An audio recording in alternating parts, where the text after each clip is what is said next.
Welcome to On Track. I'm Chris from the New England chapter of Backcountry Hunters and Anglers. Thank you for joining us.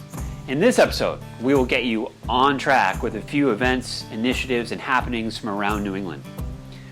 First up, something that's a priority initiative for the New England chapter. We believe wholeheartedly that these are our public lands. And when we say our, we mean all Americans, which is why from the earliest discussions of our mentorship program, we recognize the importance of inclusivity. Still, we know we can do better. We can do a lot better. To this end, our chapter leadership is digging in and looking at ways we can support and engage more public landowners, particularly those who are underrepresented in the outdoor community. We're educating ourselves, we're listening, and we're working for change. We hope you'll join us in that effort. The chapter has hosted two great virtual events in the past few weeks. First up was an event we called Talking Turkey, Trout, and Hanging Out.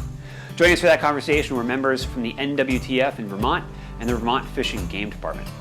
We also hosted a great event with Rich Malloy where we discussed how to elevate your wild game cooking. If you missed either of those, don't worry, you can find them on our chapter's YouTube channel.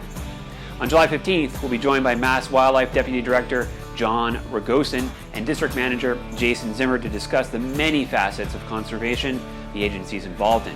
You'll hear about the agency's priorities, including habitat protection and management, fish and wildlife research and management, educational programs, as well as their R3 efforts. In addition, we'll devote a significant chunk of time for questions and answers. So if you've ever had a question of a Mass Wildlife official, here's your chance.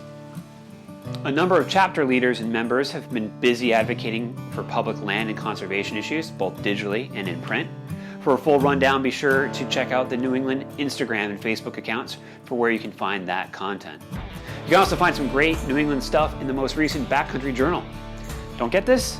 Well, that's easy. Head over to backcountryhunters.org and sign up to become a member of BHA. Vermont State Leadership Team member Joshua Morris recently had an essay published on Outside Magazine's Outside Online. In his piece, Joshua discusses the parallels of owning one's identity, both as a new hunter and as a queer person. It's a great essay, and we encourage you to check it out. Well, that's it for this episode. We'll be back soon. Until then, stay on track with us on our various social media platforms, and we'll see you soon.